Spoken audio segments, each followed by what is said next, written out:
Hello, one and all. Our Metallica discography continues, and this is it. We've reached the bad load.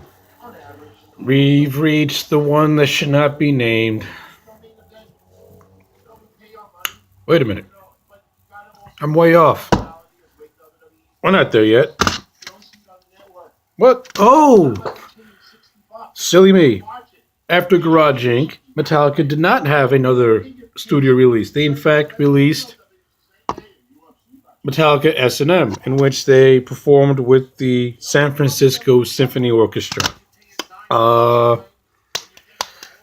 Live album. Little backstory. The idea of Metallica working with a symphonic orchestra came from Cliff Burton, who actually had a love and appreciation for classical music, and he thought one day that it would be cool to have a show with an orchestra playing in the background. And of course, from that concept, we get the S&M. And I'm not gonna go into great detail about this album. But I'm just gonna talk about some songs that I thought worked really well with the symphony orchestra. Of course, the orchestra does a really cool rendition of Metallica's theme song, "The Ecstasy of Gold." That actually opens up the album, and it's a perfect choice. The famous "Call of Cthulhu," which won a Grammy off this album with the symphonic orchestra, is of course what it is. The Call of Cthulhu by itself is already a cool instrumental that is composed like it's an orchestra, like a classical orchestra song. And when you add a real symphony behind it, it just enhances it to the point of, oh my god, you can't go any higher with this. So yeah. Uh, another song that I like is, of course, "Of Wolf and Man" from the Black Album. Now, by itself, "Of Wolf and Man" is an awesome song, but when you put the symphony behind it, it gives it to me, that almost horror atmosphere, gothicness, not gothicness to it, but that horror atmosphere to it. Because the way the orchestra plays, and then you get the heavy metal sound of Wolf and Man, really good combination for that song, in my opinion. Uh, and of course, you got two original songs, which were "Minus Human" and "No Leaf Clover," and no, those original songs are pretty good. I think "No Leaf Clover" is the better song. "Minus Human" is all right. I don't really hear it that much, but "No Leaf Clover" to me is a much better song out of the two. Uh, what else? Oh yeah, they also did a version of "One" with an orchestra, and that was pretty cool. "For Whom the Bell Tolls," also with the orchestra, was pretty cool. It's like, this is like a really weird album because like not every song needed an orchestra. It can come across as just like, okay, we just need to put something together. So let's just throw some of these songs with an orchestra behind it and just release this thing.